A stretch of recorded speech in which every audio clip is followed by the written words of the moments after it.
welcome to Season 2 of the award-winning Bites and Bites podcast. I'm your host, Kristin and David. Today we're joined by David Hatch from Neogen. David shares his unique perspective on how hackers and pathogens mirror each other and the importance of proactive food safety, data security, and the future of cybersecurity and protecting critical infrastructure. Prepare for a dynamic discussion filled with insights on data, technology, and collaboration in securing the systems that feed our world. Let's jump into my conversation with David. Hi, David. Thanks for joining the show today. I'm going to do what I always do first is jump straight into favorite food and favorite food memory. Well, hello, Kristin, and thanks for having me. I'm going to go way back because it was a foundational food moment for me in my youth. I was probably 8 or 9. I think I was probably 9. Mm-hmm. My dad, who is both a foodie and a wine, I'll say, enthusiast. Love that. Yeah. He handed me a very small pour of whatever red wine he was having at the time. Mm-hmm. And he said, what I want you to do is have a sip of this wine. And as a 9-year-old, I hated it, right? First sip of anything alcoholic, you're like, what is this? Yeah. And he said, and he cut me a nice piece of the steak he had on his plate. He said, now take a bite of this and now sip the wine. Love that. And my world changed forever in that moment because you have something that's meant to go together. And my dad, he tried making wine for a while and it was awful. Yeah. At least that's my memory of it. But the experiences that he had have led me on this journey in my life where I've become a wine enthusiast and certainly a foodie. And then in meeting my wife, who worked at different gourmet establishments, it's just been part of life. But that was my favorite food moment because it has stuck with me my whole life. Favorite food and favorite food memory together. Nobody has ever said that together. So that's amazing. Really? Yeah, okay. You're my first. Well, what was yours? I'm just curious. So I actually have never answered this on air, but everyone knows I'm a wine lover. So that's easy. Okay. And I feel like I came to wine in a similar way where I thought it was disgusting for a very long time. I don't know what my problem was, to be honest. I think palates have to refine as you grow. But I have now reached a level where people ask me what my favorite wine is, and they're expecting me to name a brand or a house. Mm-hmm. And I'll say a grape variety. Yep. Like Petit Verdot is what I'm stuck on at the moment. I don't know why I bought it. And it's not actually a grape that tends to be a single bottle. It's usually a blending grape. So it's a very weird one for me to like. I've also been a big fan of Pinotage, which is basically the table wine of South Africa for a very long time. I like really mineral heavy red wines. But I will say, David, that as I grow older, probably champagne is becoming probably the preferable, but not house. I like grower. I like grower champagnes because it's a different small batch variety. It's the same quality as a house wine. So like as an example, Dom Perignon is a house wine, but I prefer grower wines, which is the grower who grew the grapes that made the house wine. So I like, original source, I guess is what I'll say. I also just really like finding those kind of like moments of really bright, beautiful wines that nobody's ever heard of or hasn't tried because it's not mainstream. Exactly. Non-mainstream wine is what I like. So I think we should welcome everyone to this wonderful wine podcast that you've started. Yes, I probably should have a whole segment on wine. I'm reaching out to the wine industry. Someday they will be here. We'll talk about wine, food safety, and things like that. So I'm very excited about that. When that moment happens, full circle, I'll look back to this. I'll make a unique segue for you because, one of the things I think you'll agree with, and I'm hearing it in your words, is the incredible variety of wines and food in the world means that we can have fun exploring these things for the rest of our lives, and there's still going to be more we don't know than we know, right? That's right. And I find that to also be true with information security. And I spent some time learning about it in my career and then being a practitioner of it now in my career. And I find I have the same feeling like, my gosh, it evolves faster than I can learn it. Yeah, I think I learn something new every day, and that's probably why I stay in it for sure. And there's so many different varieties and knowledge sets and skills across the board, and they're being invented daily, thanks to AI and other different types of machine learning and such. Now and machines really will be inventing the new things that we have to learn. Interesting. But they still need a human to prompt in. So I think it's going to change how we view words and how we view commands. I think it's going to change our patterns of behavior in that perspective, because there is a big push for artists and things now, right? Artists are rising in different ways, whether it's bread making or wine making or other various types of art. I think there will be a balance. There has to be that yin and yang. I read with interest recently, I saw a job posting, and the name of the posting was AI prompter. It's literally a profession now. Yes. It pays really well, by the way. I was shocked. It does. It doesn't. But as you think about it, right, that's getting the most out of AI requires some creative thinking as well as an understanding of the underlying data and technology. It's really interesting intersection, I think. Yeah, especially since science as a whole is really interesting. And I consider this definitely a science behind it, obviously. Think about the pioneers in science. You can name a bunch off the top of your head probably, but they all tried something that they thought, hey, let's try this. What if I mix this? Or what if I grow this? Or what's the understanding of how things happen in the process of whatever? I think we're in that type of a renaissance period, I guess is what I'll call it. And I was wondering what was going to happen post-pandemic, because usually that would give a rise to a renaissance. And I guess we're having it in technology, which completely makes sense. I mean, we're here. This is what's going on. Yeah. I just hope we don't lose the manual processes behind things, because that's our rollback when technology fails. That's what I always get worried about when it comes to like disaster recovery and business continuity planning. We were making our way through a complex set of directions through the GPS device recently, and through downtown Boston in the Back Bay area, where there is absolutely no rhyme or reason to the layout of the streets or the one-way streets. And but at the same time, my wife and I looked at each other and said, what did we do before GPS? We would never have made it through this. We would have ended up following someone who looks like they knew where they were going, maybe. And that was the way we would get somewhere, right? Yeah. So it was kind of a moment where we realized we've lost the ability to memorize several turns ahead of directions. We can't do that anymore, right? We're just reliant on technology. The nice thing about Boston, though, is you can only drive so far east before you drive into the Bay. So, I mean, you have some sense of direction. You're not helpless. Right. But I've often thought that. And I'm sure you've seen the classic meme, that says New York has grids and Boston because F you, with the roads. And it's true. Yeah. It's true. But you got to remember that Boston was all carriage roads. It was pathways. It wasn't a quote manufactured city like New York is, because it was actually built that way. Right. Boston was, traders getting stuff off ships and dragging it out to the rest of the colonies. So I love it like that, though. I love its little windy weirdness. But you're right. It's very much of a pain to navigate. Thank God they finally built some of those tunnels and some of those bridges. Yeah. Windy weirdness. I think that's a good way to describe our conversation so far. This is why I love my organic conversations here, because I think if you really wanted to hear something else, you would just tune into the news or a news podcast that takes 15 minutes and gives you the top 7 stories, which I do love. But here it's more of connections with people, because food is emotional and cultural and significant. And we should have conversations that are very much like that. But David, why don't you introduce yourself so people actually know who I'm talking to? Who is this guy? So I'm David Hatch, and currently my professional title and role is I'm the Vice President of Digital Solutions Marketing for Neogen Corporation.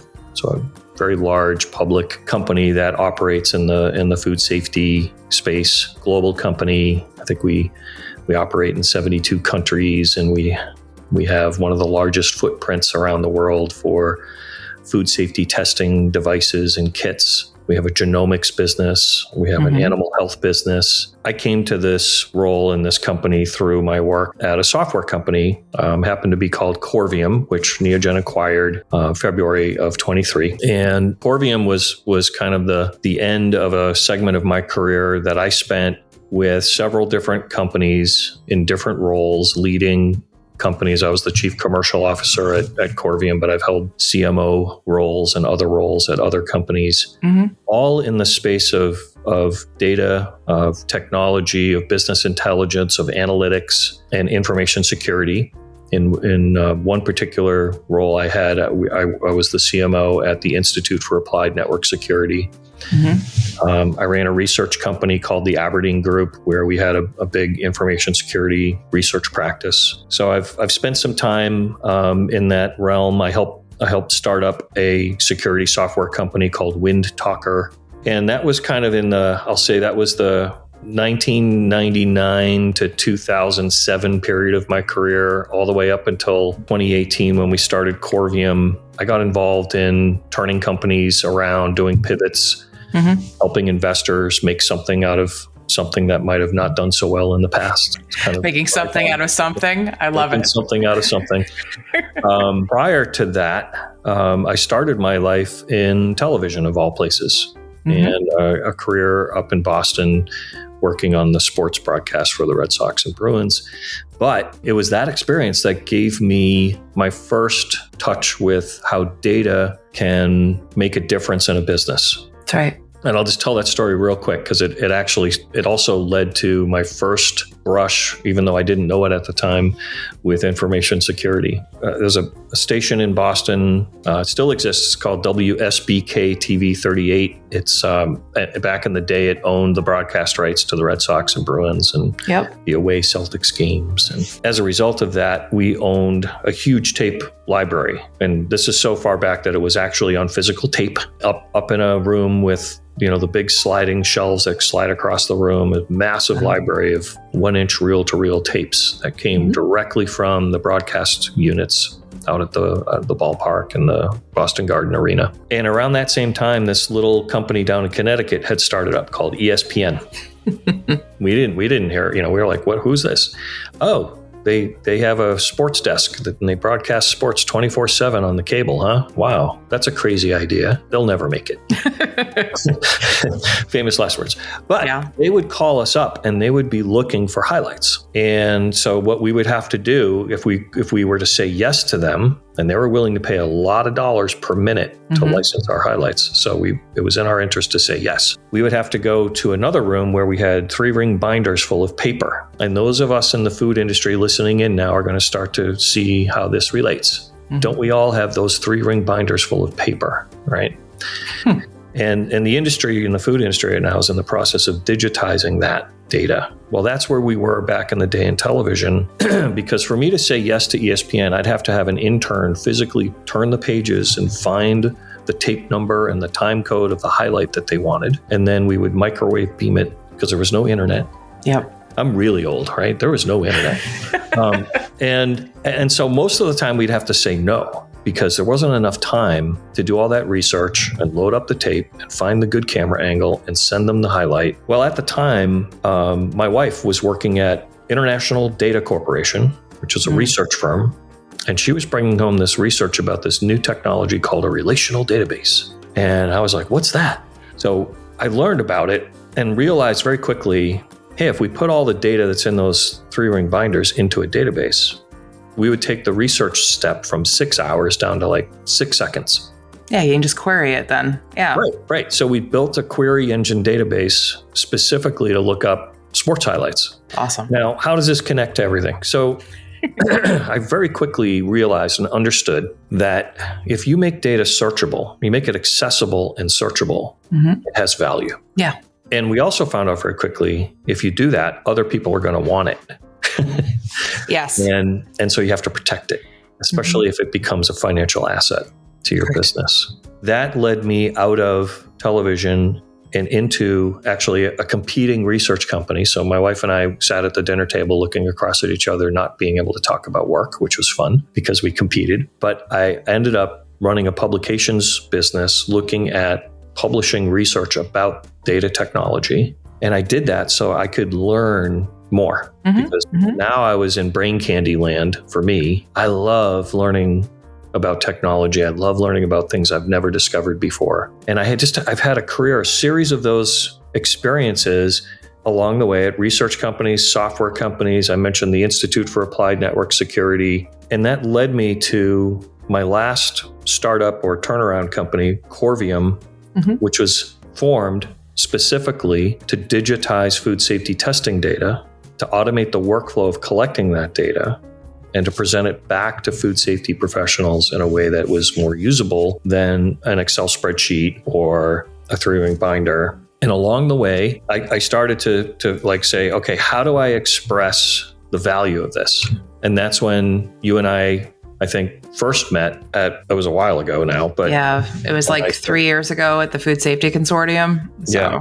And I said, hey, my background in talking about how we deal with hackers and different attack vectors on our data led me to start thinking about pathogens in that same way. We connected again this past Food Safety Consortium, and it was just a casual conversation. You said that pathogens are like hackers, and I was like, wait, what?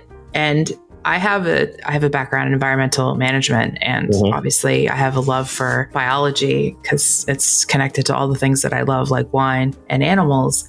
Yeah. But I would love for you to explain and kind of elaborate on that analogy of how pathogens are like hackers. And I'm sure you'll make the relation for food safety. So go for it, David. Well, yeah, it was actually my attempt at understanding things because at the time I had all this background in data management, information security, and all the experiences I'd had. I had never worked in food safety before, and I didn't know much about it. But as I learned, what we all do is we draw parallels from our past and we try to relate to the experiences we've had. And that I said to our CEO and my partner, the words I said to you. Pathogens are like hackers. And he said the same thing you said back to me. What do you mean by that? And I said, well, think about it. Like a pathogen, like a hacker, only has to find one way in to do damage and to really mess up process, right? And as food safety professionals, like information security professionals, we have to take care of all the ways in, not just the one way that the pathogen or the hacker finds. And the other parallel I realized as I thought this out a little bit, I said, just like a hacker, when you defeat a pathogen and you figure out the sanitation protocol, the chemicals, the whatever it is, right? The new cleaning regimen, what happens? Well, the pathogen mutates. It changes. It changes its attack vector. You get a new strain. You get one that's resistant to the old way of dealing with it. And the same thing with hackers. They always adapt. Right? They find a new way in. And then it goes even further, right? You think about what are the attack vectors in information security, and one of the most prevalent ones is not a hacker. It's actually your own team. It's people who click on the email inadvertently, or it's maybe a disgruntled employee who purposefully is causing issues. Well, in the same way, we have people who don't wash their hands. And we've heard all kinds of horror stories, right? And we have pathways through our facilities that by their very nature are going to track in contaminants, right? So the parallels just keep going and going. And I thought to myself, hey, my background actually might apply to what I'm doing now is if I think about it. So a part of my job is to help our organization understand the importance of information security, because when you think about, a lot of the records that Neogen has, and we have hundreds and hundreds of implementations of software that we provide our customers called Neogen Analytics. And that software is instrumental in unifying and collecting all of this testing data across a myriad of sources, testing devices, labs, and inevitably what we have is very sensitive data. We have pathogen data and amongst other things.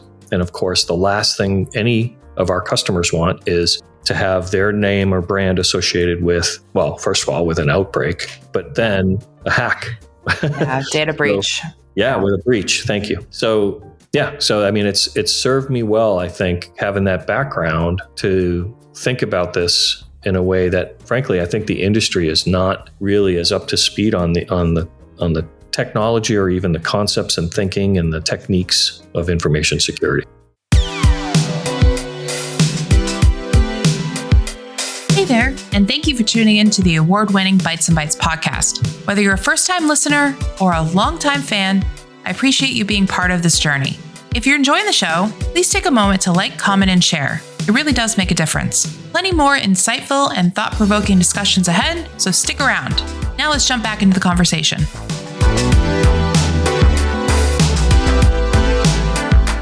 No, I think the industry as a whole is just adding without the regard of the consequences around it, which is kind of hilarious because we are constantly combating consequences, right? We're very much we're not as proactive as we should be. And I'm not saying not everybody is proactive. However, the trend is that we're really good at handling crises, right? We're really good about cleaning up. We're really good about the after effect, but we need to be better on the proactive. So I'm glad to hear that you're making connections. And this is what I talk about all the time. Your past informs your present, and it will also inform your future. And just because you were a server in a restaurant, or you worked with gorillas, or you got a degree in environmental management doesn't mean it doesn't apply to cybersecurity. And I totally just outed myself there. Wink, wink. Yeah. But the nice thing is that you've made that connection. And I immediately resonated with that when you said it. And not just because we're both Bostonians. So, I mean, that does help as well because we carry that with us wherever we are. That's right. But I love that. And I think the parallels between cybersecurity and the pathogens is really kind of an awesome concept, because it definitely can be a rallying cry, because we understand that, and both on the food safety side and the cybersecurity side. Mm-hmm. And hackers are constantly updating it and inventing and figuring they are ahead of us in so many ways. We're playing catch up half the time. And now that they have the hacker gangs and they have these facilities that are shell companies that look completely normal, and they have marketing teams, and they have HR teams and all these other things, but they're really just a front for a hacking gang, is incredible to me. And I'm assuming Pathogens have gotten that kind of complex in their own right. Not that they have corporations. I mean, maybe they do. I don't know. But I think that like is sometimes, I think. Yeah. I'm sure. So I appreciate that. So from your perspective, with all the digital solutions that are running around, and the fact that we're constantly having to update and both protect and compliance aspects, as well as protection against biological and cyber threats, what do you think the future is going to look like, David, just in your perspective? Because I mean, we've already seen so much change in the last few decades, but what do you think is going to happen moving forward in terms of both the food safety aspect with the pathogens and then tech around it? I think about it a lot, and it has changed a lot. In just the 6 years I've been involved in food safety, it has changed a lot. Mm-hmm.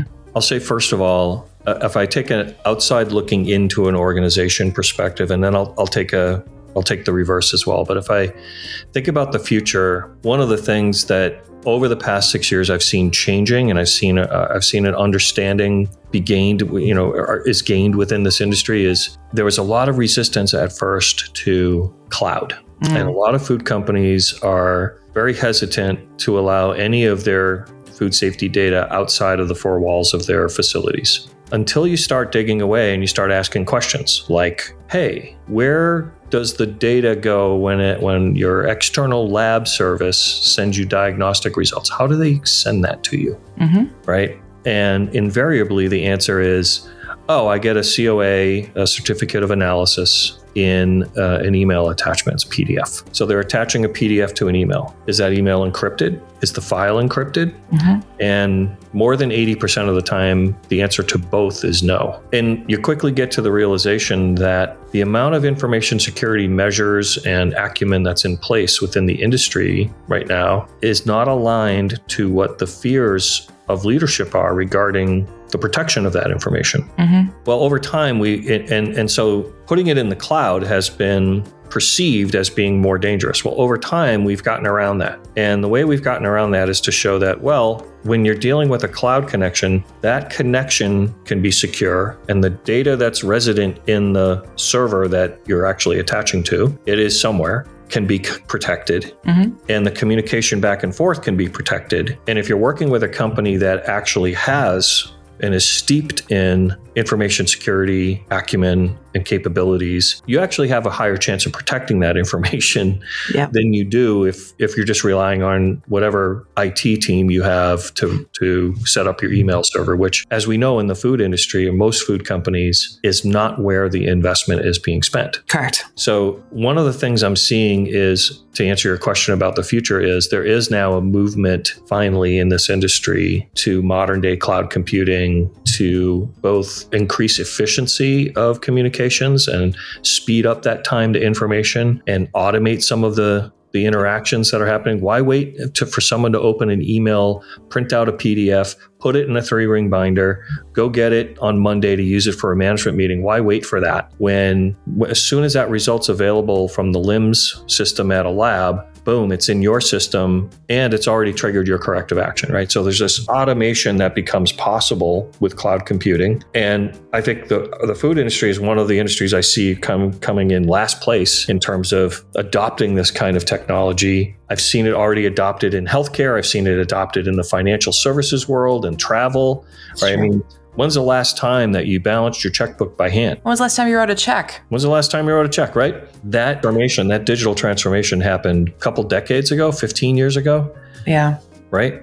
Mm-hmm. Healthcare, the electronic health record. When was the last time you walked into a doctor's office and saw that wall of colored folders with all our medical records sitting there? It's true. Right? That was gone. Now that was more recent, but that was a digital transformation we went through. And the food industry is going through that same digital transformation. It's done so with like manufacturing operations automation and robotics, but it hasn't done so in one of the most critical areas and riskiest areas of the business, food safety testing. But it's getting there now. And that's what I've witnessed. And I think that's accelerating. That's going to be the future that we see happen. I can't agree with this more. I think there's so many different layers and segments to the food industry. And a lot of times I spend on this podcast speaking about food production and manufacturing and agriculture, because that's easier to digest when it comes to tech. Like, everybody understands precision farming for the most part. Even if you don't know what it is, you understand it involves technology or robots that are doing various tasks inside of food production facilities. I mean, there's TV shows dedicated to inside the factory, that kind of stuff. But when it comes to the actual data in labs, people probably just assumed that already upgraded already, or they don't even think about it because they didn't realize their food had to be tested so intensely, which kind of makes me laugh because we're so disengaged from our food system anyways. Why would you even think that, I suppose? But you're completely right. No one wants to go out to dinner with us, Kristin, because if we start talking about this stuff, they're like, I don't want to think about that. Oh, it's such an interesting world. And it's so incredible that as cybersecurity and information security in general, because the terms are different, but we're going to blanket them for cybersecurity today. I think we haven't thought it all the way through. We think digital transformation as ERP systems, which are important, and they are part of the food testing environment because they do get uploaded. And I think it's also really incredible that we haven't reached that level of understanding of how important data is. It's not just this arbitrary thing that's like out there now. It's really important to our daily lives. I mean, how many times breaches in the news? How many times have various systems been hacked? It happens quite frequently and daily. It's not just when it's going to, if it's going to happen, it's a when it's going to happen moment. And I think that we really need to take a long, hard look at what are we doing with this data? Why do we need to put it into a digital format? Is it safe to put into digital? Do we need to keep some things on-prem? Those kind of conversations need to happen. How do we segment? What does that look like? Those conversations are super important to have. And I think the food industry is still trying to figure that out in a way when it comes to safety data or testing data or scientific data. Because let's talk about formulations, right? Our food is not right out of the ground anymore. We're literally making things and preservatives. Yeah, it's heavily processed. And I learned this by spending some time in quality labs. I said this recently on air as well, but I think it's incredible. I walked into one of the labs at a bakery company and I said, hey, what smells in here? And they're like, oh, it's the preservatives test. And I was like, wait, what are you talking about? And they had different layers of cake in different forms of decomposition to figure out how long the preservatives last. And I said, why are you doing that? And they said, because people. And I looked at them and I said, people would eat this? They're like, people do all kinds of things. And I don't know if you saw the latest news, David. I think it came out in the last day or so from when we recorded this. But it was some kind of crazy amount of butter just got recalled at Costco. I did not see that yet, no. Because it didn't have the label milk on it. They had to recall it.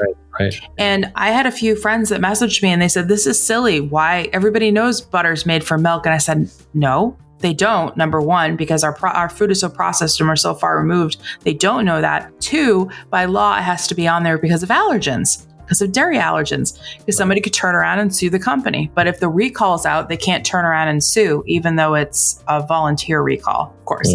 And I thought, oh my goodness, we are so far removed from this that we don't even realize that how butter's made, which is such an absurd thing to say.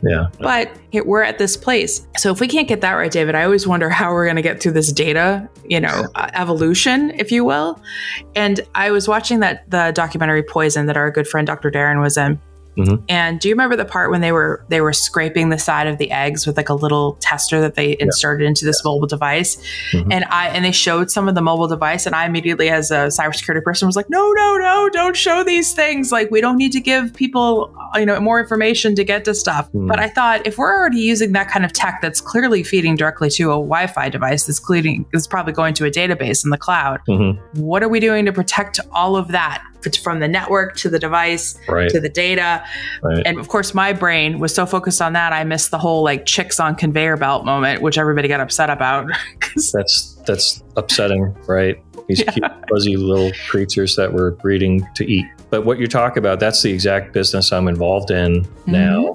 The Digital Solutions Group at Neogen oversees all of the software in the business, not just the testing workflow automation and analytics that I mentioned, but also think about like the operating system on that device that you mentioned. Yes. And how that works and the way it connects to Wi-Fi and what other security measures you have built in to that. And we have 8 different device platforms across sanitation verification testing, indicator organism testing, pathogen testing, allergen testing, genomic testing, you name it. We're involved in it, and we have to be thinking about those things. And that second part to my answer about the future that you asked about has to do with everything you just talked about. Hey, cyber community, are you ready to level up? Because Wicked 6 is back, and this time it's bigger and bolder. Woo-hoo! March 28th through the 30th, it's a 3-day global virtual hack and chat event where women worldwide come together to play games, compete, learn, and connect. We've got international speakers, technical talks, hands-on workshops, and of course, the cyber games. Think Capture the Flag, Attack and Defend, and High Stake Teams Tournament, all streamed live over 3 days. Whether you're just starting out or a seasoned pro, there's a challenge for you. Plus, there's also networking, prizes, merch, and so much more. Right now, the registration is only $25 US, but don't wait, prices are going up on March 1st. If you've got a great story to share, consider applying to be a speaker or host a workshop. Want to show what a cybersecurity career really looks like? Submit a day in a life video. Want to get involved? We're also looking for volunteers, referees, and challenge developers to help make this event even more amazing. And if you're a company looking to sponsor the future of women in cybersecurity, check out our sponsorship opportunities. Right, sounds good. Okay. Head over to wicked6.com to sign up. All the details and links are in the show notes. Let's level up together. And we hear a lot of talk about AI and machine learning. Yes. We hear a lot of talk about the potential for that. And one thing we've all learned is that these are very data hungry techniques. They require a lot of data and they're called learning sets, right?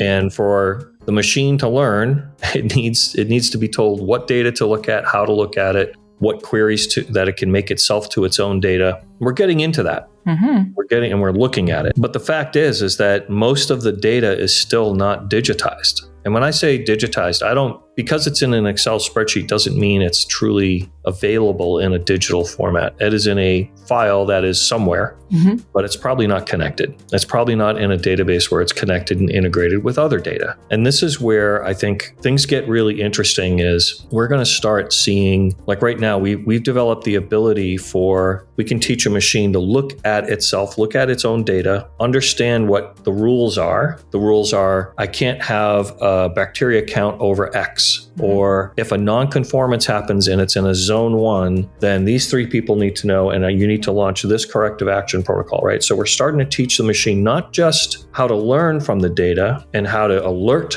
us when it learns, but also to actually trigger actions. Yes. And this is the promise of AI. But I'll use some other examples from other sectors, but very much related to food. You've got to protect that, because a bad actor, and what I'm seeing now with what's happening in geopolitics and around the world, we're seeing now that the realization that people can really impact and affect the basic necessities of life. Our water treatment plants are controlled through the internet now. Our power grid is controlled through the internet. And our food industry is now more and more going to be controlled through the internet and things like I just talked about. And if you can change the ratio of chemicals being added at a water treatment plant or open and close valves remotely, then a hacker can do that too. Yep. If you can change the flow of power across the grid, a hacker can do that too. We already saw, if you remember, Stuxnet.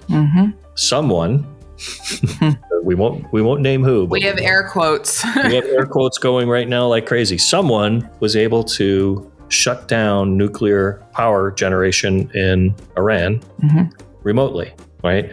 So could someone also get into the machine learning going into food safety and alter that such that a company thinks everything's okay when it's not? Or maybe they can cause disruption and say, you've got all these hits for pathogens when there aren't, and send us all into useless work, right?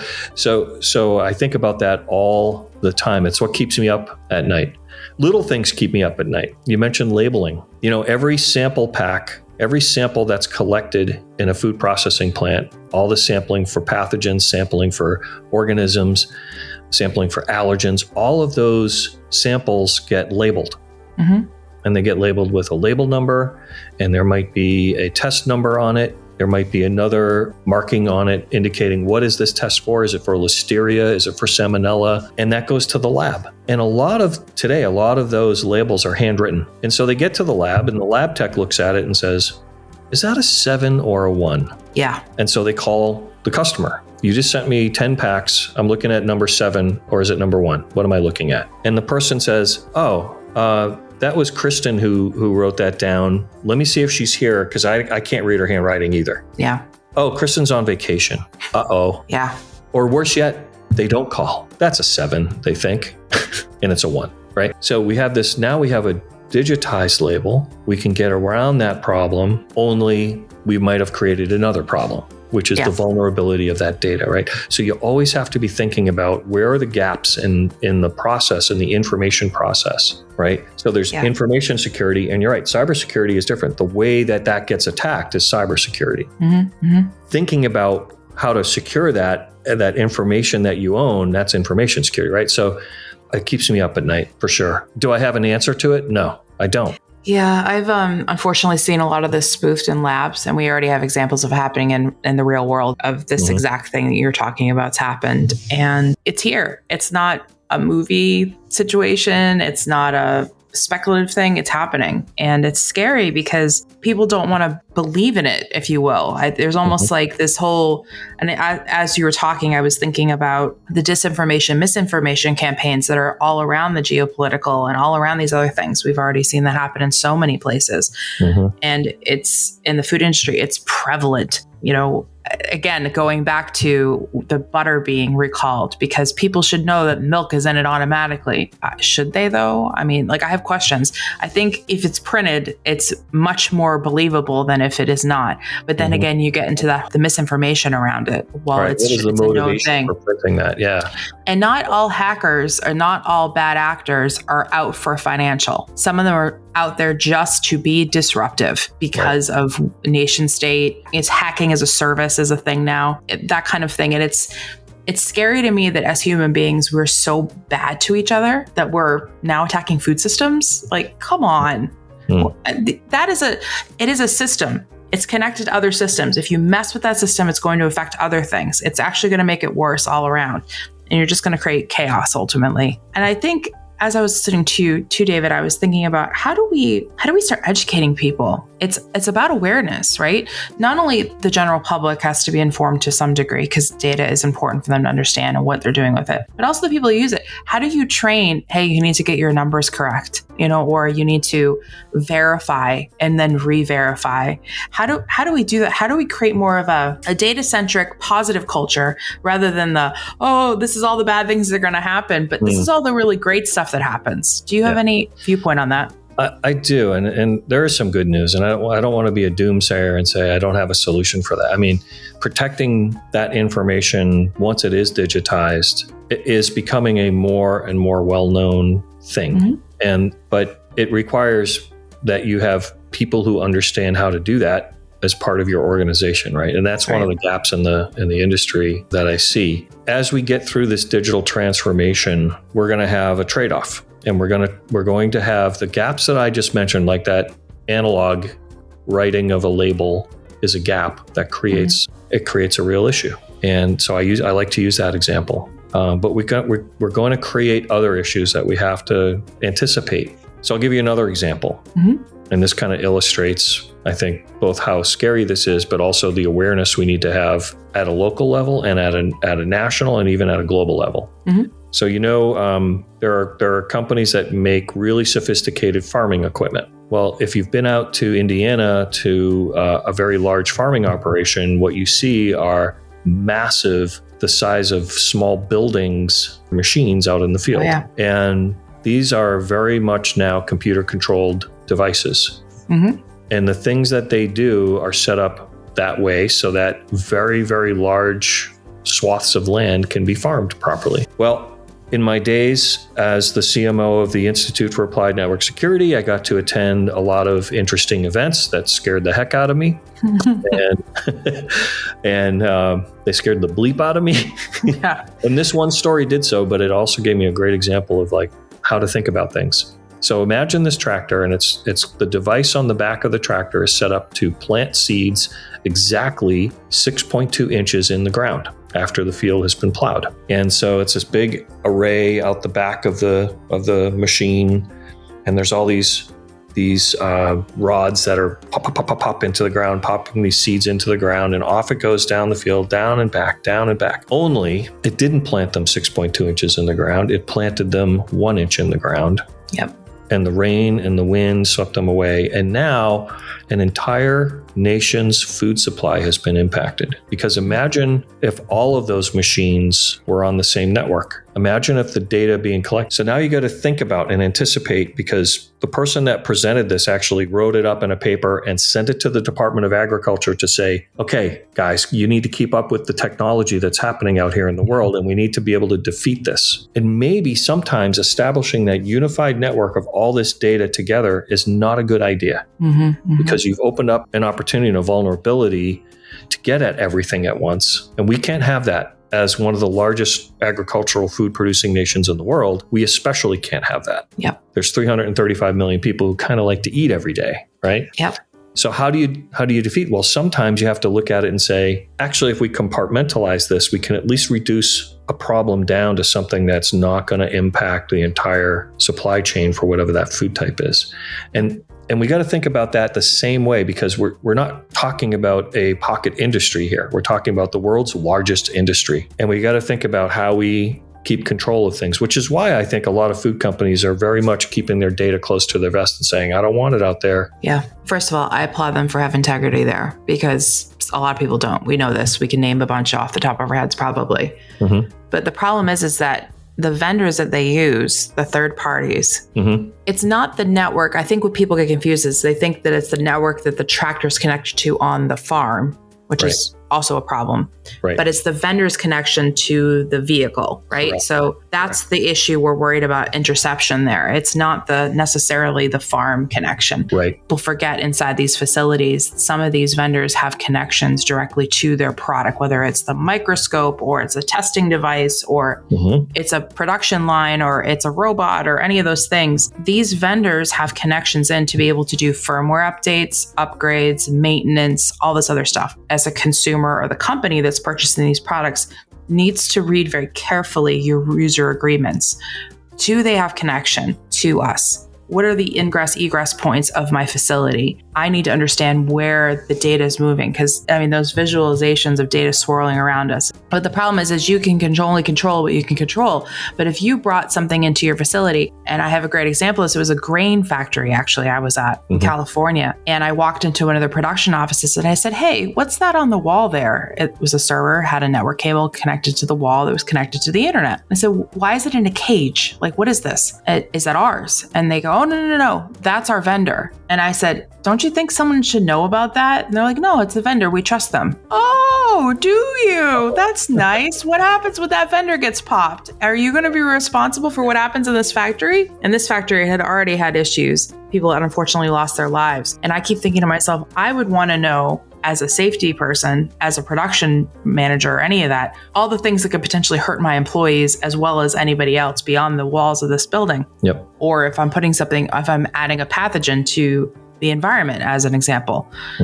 I think that we have to start thinking bigger. Yeah. And I know that is hard for a lot of people because they just want to go in and do their job and go home and they don't care. I understand that. I respect it as well. But there comes a point where we are going to have to be held responsible for data, and I think that's why people want to keep it to their chest, because they think if they let it out, then they're losing, control. I hear a lot about this interconnection when we talk about food safety culture, and we do so without including data in that conversation. Or cybersecurity. Or cybersecurity, which is, it's all wrapped up into, there's a line item in the culture that has to be, how are you handling the data? Now, the culture, I think, demands the democratization of data. A good food safety culture is one where people understand the impact of what they're doing, and therefore information and data has to be shared so that understanding can be achieved. Yes, because it's But education. you also have to be careful about how you do that. And so you also have to teach a cybersecurity culture or a data protection culture as well. It's part of that. It's part of that whole equation, and it's not enough there. Now, I come at this also from I am one of those vendors, by the way, right? So it really hits home when you say those words. They're not hurting words. They're like, it makes me remember the ethics I have to always have around this. And when we started out down this road, because I had a background in both data technology, data management, and security, I was able to see, okay, we need to address this because we're going to have access to this data. Only I can't have access and be able to identify who this data belongs to. Yeah. So one of the things we've decided is we are only going to have access to de-identified data. So one of the things you can do to protect information and to keep it from being useful to both hackers or any bad actor is that anonymization process. Data can be stripped of certain elements of itself as it is shared in the cloud, and you need to have a special decryption key to see the identity. So each one of our customers, for example, they can see their data, right? But I can't. I can't see it unless they bring it up on a screen during a support call or something. I can't see it. What I can see is a whole bunch of aggregated data. Now, I need to see that because I need to train the technology to understand the different behaviors and the different trends and make improvements and be able to build those recommendation engines that I was talking about, right? But there's a balance that has to be struck. And if you're not thinking about that, and if you're working with vendors who aren't thinking about that, then you are actually endangering yourself from those kind of outcomes that we've been talking about. So part of the equation isn't just what are all the technologies I need to deploy that are cybersecurity technologies. It's also some real practical things of sometimes less is more. That's right. And what is the data that you're sharing? And is that written out in your agreements and your contracts? You mentioned contract terms. I have had the privilege and the pain of having to write those terms. And that's what I spend a lot of time doing and negotiating and making sure customers understand what they're getting into and what they're not doing. And that's really important. And that's part of the reason why I think the food industry has been so slow to take up adoption of advanced technologies is they don't have the experience and the people necessarily who have these backgrounds and understanding. And if they do, they're in short supply, right? So we have, as vendors in this industry, we have to be more altruistic and do a good job on their behalf. I just believe that. And it's part of the reason why I'm staying at Neogen is because they agreed to take this approach. When they acquired my company, they agreed, we're going to continue to take this approach. We're not going to alter that. We agree with that. And that was a huge milestone for me to make the decision. It's product security. It's product security that you're really speaking about ultimately. Yeah. And yes. I think a lot of people get confused about what that is because it's a twofold thing. It's the data side, and it also is the physical product itself has to be secure, like an IoT device or those tractors, as we were talking about.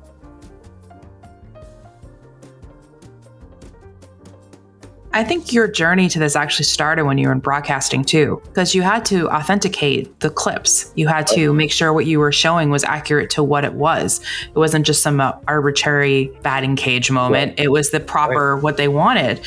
So you really you took it even prior to the whole cloud internet situation. You were already doing this work then. We had to own the license to that data. And to share something that we didn't have the license to back then. We're talking 1991, 1990. The understanding of those things back then was non-existent, except that one day in the back of the Sporting News, remember the Sporting News? It was a newsprint paper periodical that came out, and in the back of the Sporting News was an ad, 4 hours of Bobby Orr highlights. Call this number. We're going to send you 4 one-hour VHS tapes of nothing but Bobby Orr highlights. And I knew exactly where that had been pirated from, my tape library. Yeah. Someone in our organization who had access to that room dubbed, because we made a special set of Bobby Orr highlights, because of course he's one of the greatest stars in all of the NHL history. Happened to be a Boston Bruin, so we happened to own those broadcast rights.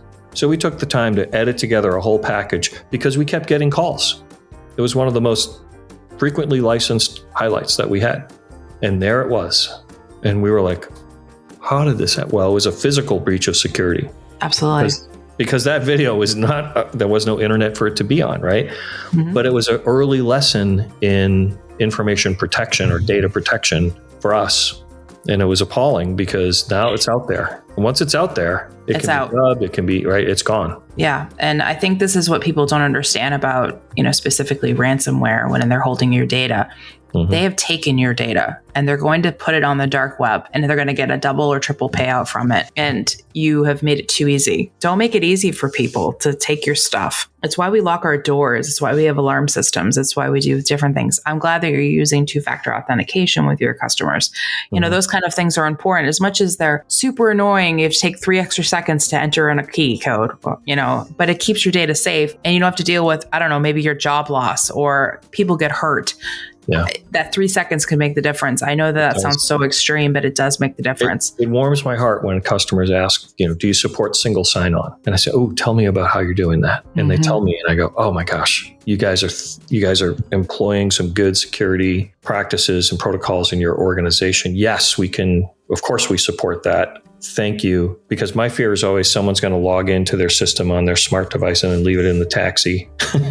Right? It's terrifying. You can't stop that from happening, but you can if you're using those kind of technologies. Since someone could pick up the phone, but they're not going to have the ability to dual-factor authenticate because they don't know how to do that. And that's a very simple, basic physical thing that you can drop into a security strategy, just like we've done with actually removing some of the data elements from the data that we capture. David, thank you so much for being here. This has been a great conversation. I really appreciate that you've already made that connection in your systems thinking and how the industries need to work together.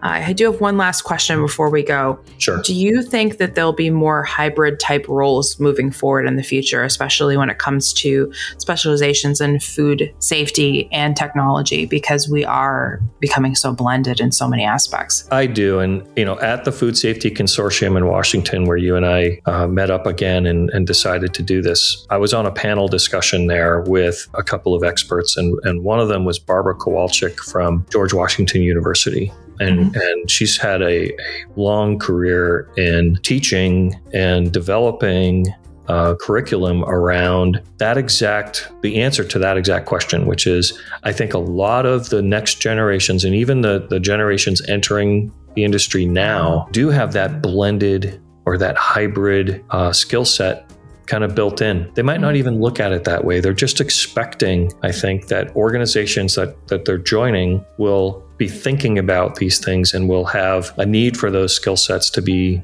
built into the job role, an understanding of how technology works.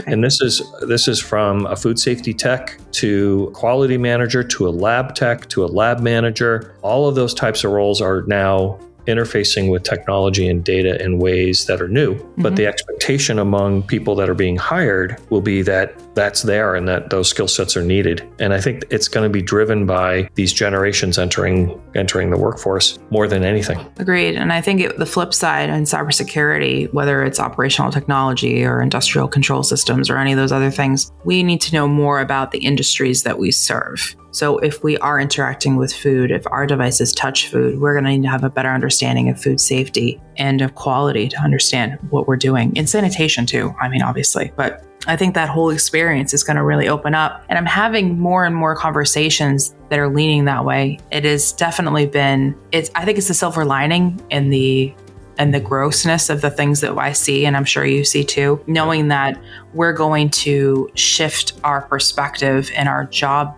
descriptions, if you will, to be more eccentric around these things. Yeah. So I'm excited for the future in that regard. Me as too. much as it's definitely a daunting moment at times, and how are we going to tackle this beast or how are we going to boil the ocean, kind of moment. But you stirred up another thought that I've been having, and I'll leave you with this. Sure. A lot of times food safety teams, the function is thought of as a cost center.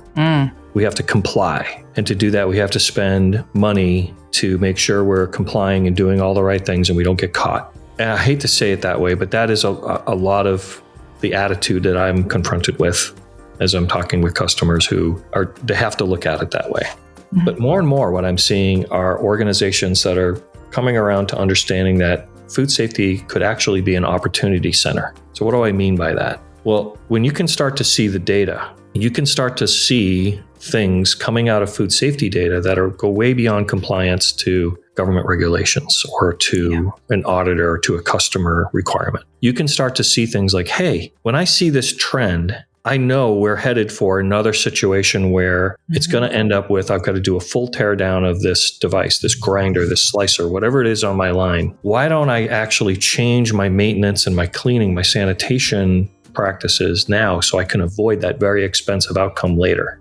All of a sudden, the food safety data has triggered an opportunity to save cost, save the company money, directly impacts the bottom line. Yeah. That's one example. The more recent example I've had, and this was just this week, I got asked, hey, why did this food safety data and technology end up in the sustainability report of this company? And it was my customer. So I looked into it and found out that, in fact, if you can, with food safety data, you can start to uncover the root causes of what cause waste and scrap. And if you're scrapping less runs, you are using less energy because you don't have to rework that. You don't have to expend the energy to get rid of the stuff you scrapped. And that has a carbon credit impact. That has a carbon footprint impact, which if your company is, let's say, in the meat industry, which is more and more being targeted for sustainability infractions, that's important. And now you can start to see, hey, my food safety function is going to make me more sustainable, and I can start to prove that. And while things in the US may slow down on that front right now, globally, it's a big deal. And if your company operates outside of the US, you care about those things. So right. I'd like to leave you with those thoughts of this data is really vital, not just for compliance, not just because you have to do it, because you should. Yep. And so I think that will draw different people into the profession, and people who care about cybersecurity, care about information security, because without that, you're jeopardizing those opportunities now. And that's when you have a financial tie to it, an economic opportunity, that tends to have more impetus than a punitive reason. Absolutely. I do think that it goes hand in hand with ESG data. I think that it goes hand in hand with risk data. I think that cybersecurity in general and IT need to start paying attention to the fact that we see trends, we see data, because we also have the same problem. We're a cost center, right? We're not viewed as a profit center or an opportunity center. I liked that you said that. Not often enough, right? This data, that if people could figure out how to harness this data, whether it's with AI or not, I think would be amazing. And I'm already seeing applications for this and so many products that are about to hit the market or people are thinking about. So thank you for that, David. I do agree with you. I think that this is something we need to look at in a more holistic light. Hopefully we can start changing that focus from cost center to opportunity center. Great. Thanks for your time, David. Really appreciated having you here. I've loved every minute of it. The time has flown by. I know we've been chatting for a while, but it seems like just a few minutes. So always a good sign. Thanks so much.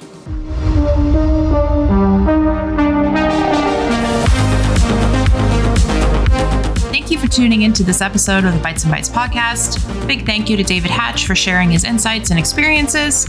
If you enjoyed this episode, please like, comment, and share. Your feedback and support mean the world to me. If you have an idea for the show, want to leave feedback, or are interested in being a guest, feel free to reach out. You can send me a direct message on LinkedIn or visit the website to get in touch. As always, stay safe, stay curious, and we'll see you on the next one. Bye for now.